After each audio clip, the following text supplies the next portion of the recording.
జలుబు తలనొప్పి ఒళ్ళనొప్పుల నుండి తక్షణ ఉపశమనం. శాస్త్రి బామ్ మీ కుటుంబ ఆరోగ్య రక్ష. భూమి లేనటువంటి రైతు కూలీలు వాళ్ళకు కూడా 12,000 ఇస్తామని చెప్పి కాంగ్రెస్ పార్టీ వాగ్దానం చేసింది.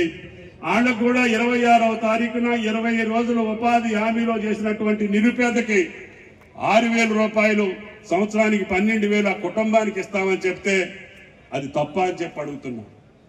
అదేవిధంగా మీకు చెప్పినటువంటి అన్ని పథకాలను కూడా ఇందిరమ్మ భరోసాతో పాటు రైతు భరోసాతో పాటు రేషన్ కార్డులతో పాటు 10 సంవత్సరాలు డబుల్ బెడ్రూమ్ అని చెప్పి పేదల్ని వంచినటువంటి ప్రభుత్వానికి ఈ రోజు నియోజకవర్గానికి 3,500 రూపాయలు, 3,500 ఇళ్లు మీకు 5 లక్షల రూపాయల చొప్పున, ఎస్సీ ఎస్టీలకు ఇంకా ఎక్కువైతే ఇంకా ఎక్కువ ఇచ్చి ఈ యొక్క 4 సంవత్సరాల్లో ఇళ్లు లేనటువంటి నిరుపేదలందరికీ మొదటి విడతగా స్థలం ఉండి గుడిసెలో ఉన్నటువంటి నిరుపేదలకు ఇవ్వాలని, పేజుడి మేనర్ లో ఇళ్లన్నీ పేదలకు కట్టాలని ఆనాడు రాజశేఖర రెడ్డి గారి ప్రభుత్వంలో ఏ రకంగా అయితే ఇళ్లు కట్టుకున్నామో అదే రకంగా ఇందిరమ్మ ఇళ్ల పేరు మీద ఇందిరమ్మ రాజ్యంలో ఇళ్లు ఇచ్చేదానికి ఈ ప్రభుత్వం సంకల్పిస్తే 22,000 కోట్ల రూపాయలు ఖర్చు అవుతుంది ఈ ఒక్క సంవత్సరానికి. అంటే సుమారు 1,00,000 కోట్లు ఖర్చు పెడితే గాని ఈ నిరుపేదలకి 5 సంవత్సరాల్లో ఇళ్లు కట్టలేము. ఇటువంటి భారీ పథకాన్ని పూర్తి చేసుకుంటూ ప్రతి కార్యక్రమానికి అడ్డు తగులుతూ వాళ్ళ రాజ్యం పోయిందని చెప్పి ఈ రోజు ప్రతి కార్యక్రమంలో అడ్డు తగిలే పరిస్థితికి వచ్చారు. అయినా ప్రజలను నమ్మినటువంటి కాంగ్రెస్ పార్టీ నమ్మినటువంటి ప్రజానీకానికి, తెలంగాణ ప్రజానీకానికి ఈ రేవంత్ రెడ్డి గారి ప్రభుత్వం ఎట్టి పరిస్థితుల్లో అన్యాయం చెయ్యదు అని చెప్పి చెప్పదలుచుకున్నాం. అందుకనే నేతన్నలో రైతన్నలో ధీమాగా గుండె మీద చేసుకొని మీ బతుకు తెరువులు కాపాడేదానికి ఇందాక చేనేత కార్మికులకు సంబంధించినటువంటి బాకీలన్నీ ఇచ్చేశాం. వాళ్ళు 10 సంవత్సరాల్లో ఏ పథకానికి కూడా పైసలు ఇవ్వలేదు. నిన్ననే ముఖ్యమంత్రి గారు దావోస్ వెళ్తా అన్న మహిళా శక్తి గ్రూపులకి పేద మహిళలకి తలా 2 చీరలు ఇవ్వాలి సంవత్సరానికి, ఎంతైనా పర్వాలేదు ఆర్డర్ ఇవ్వండి అని చెప్పారు. నిన్ననే 1,20,00,000 చీరలకి చేనేత కార్మికులకి ఆర్డర్లు పంపించాం. తద్వారా వాళ్ళకి చేతి నిండా పని ఉండాలి. ఆ కష్టపడి ఎండలో పనిచేసేటటువంటి మహిళా శక్తి గ్రూప్ మహిళలందరికీ 60 లక్షల మంది మహిళలకి 2 చీరలు తప్పన మేము బట్టలు ఇవ్వాలని చెప్పి ఆ గౌరవాన్ని కాపాడాలని చెప్పి ముఖ్యమంత్రి గారు చెప్పి వెళ్ళారు. దాన్ని నిన్ననే ఆర్డర్స్ ఇచ్చాం. ఈ రకంగా ప్రభుత్వానికి భగవంతుడు లక్ష్మీనరసింహస్వామి ఎంత శక్తి ఇస్తే అంత ఈ జిల్లాతో పాటు ఈ నియోజకవర్గాలతో పాటు తెలంగాణ రాష్ట్రాన్ని అభివృద్ధి చేసే దాంట్లో భాగంగానే ముఖ్యమంత్రి గారు పరిశ్రమల మంత్రి ఈ రోజు దావోస్ లో ఉన్నారు. ఈ సాయంత్రానికి సుమారు 1,00,000 కోట్లు పెట్టుబడి పెట్టేటటువంటి పథకాలని ఈ రాష్ట్రానికి తీసుకురాబోతున్నారు. నిన్న ఒక్క రోజునే 55,000 కోట్లు ఎంఓయు సంతకాలు పెట్టారు అని అంటే తెలంగాణ ప్రభుత్వం మీద ప్రపంచ దేశాల్లో ఉన్న పెట్టుబడిదారులకు ఎంత నమ్మకం ఉందో మీరు అర్థం చేసుకోవాలి.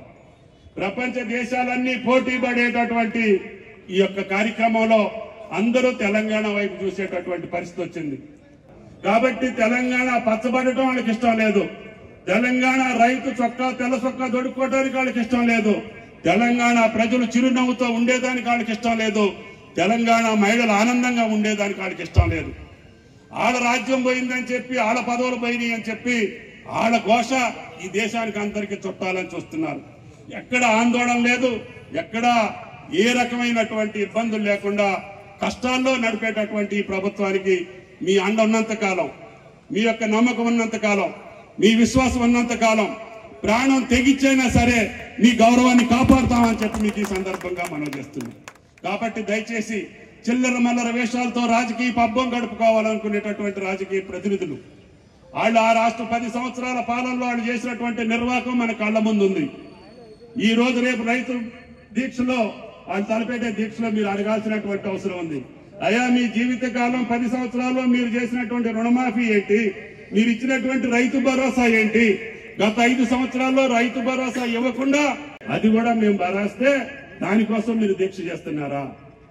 ఈ రకమైనటువంటి సంవత్సర కాలంలో రేవంత్ రెడ్డి గారి ప్రభుత్వం చేసిన కార్యక్రమాల్ని వాళ్ళతోటి నిలదీయాల్సినటువంటి అవసరం ఉంది.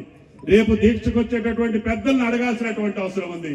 మీరు కార్డీలకు మేమిస్తాం, ఇల్లు ఇవ్వకపోయినా మేమిస్తాం, ఉపాధి ఇవ్వకపోతే మేమిస్తాం, సన్న బియ్యం మేమిస్తాం, ధాన్యం మేము కొంటామని చెప్పి మేము ముందుకొచ్చి మేము పనిచేస్తా ఉంటే ఏమీ చేయలేనటువంటి దద్దమ్మలు మళ్ళీ మీరు ఒక కార్యక్రమం తీసుకొని ఈ యొక్క ప్రభుత్వాన్ని చిందరవందరు చేయాలనో లేకపోతే బదనాం చేయాలనుకుంటే ప్రజల మనసుల్లో కాంగ్రెస్ పార్టీ ప్రభుత్వం చేసే కార్యక్రమాలు వాళ్ళు అనుభవించినంత కాలం మేము ఎక్కడా కూడా పొరపాటు చేయం, మీకు మళ్ళీ భవిష్యత్తులో బ్రతుకుదీరు ఉండదు అని చెప్పి కూడా మీకు ఈ సందర్భంగా చెప్పదలుచుకున్నాం.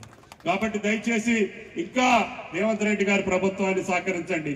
రహదారుల శాఖ మంత్రి కోమటిరెడ్డి వెంకటరెడ్డి గారు మీ జిల్లా వాసి, ఇరిగేషన్ శాఖ మంత్రి ఉత్తమ్ కుమార్ రెడ్డి గారు మీ జిల్లా వాసి. నీళ్లు వస్తాయి, రహదారులు వస్తాయి. రేవంత్ రెడ్డి గారి అధ్యక్షతన ఉన్నటువంటి ఈ ప్రభుత్వంలో సంక్షేమ కార్యక్రమాలు సజావుగా జరిపేటటువంటి శక్తిని ఆ లక్ష్మీ నరసింహస్వామి మీరు ఈ ప్రభుత్వానికి ఇవ్వాలని చెప్పి ప్రార్థిస్తూ ఈ 2 మార్కెట్ కమిటీలకు కావాల్సినటువంటి మౌలిక వసతులు చైర్మన్లు ఇద్దరిని కూర్చోబెట్టి శాంక్షన్ చేస్తానని చెప్పి మీకు విజ్ఞప్తి చేస్తూ సెలవు తీసుకుంటున్నా. జై కాంగ్రెస్. మరిన్ని వీడియోస్ కోసం ఛానల్ ని సబ్స్క్రైబ్ చేయండి. లేటెస్ట్ అప్డేట్స్ కోసం వాట్సాప్ ఛానల్ ని ఫాలో అవ్వండి. ఆ లింక్ డిస్క్రిప్షన్ లో ఉంది.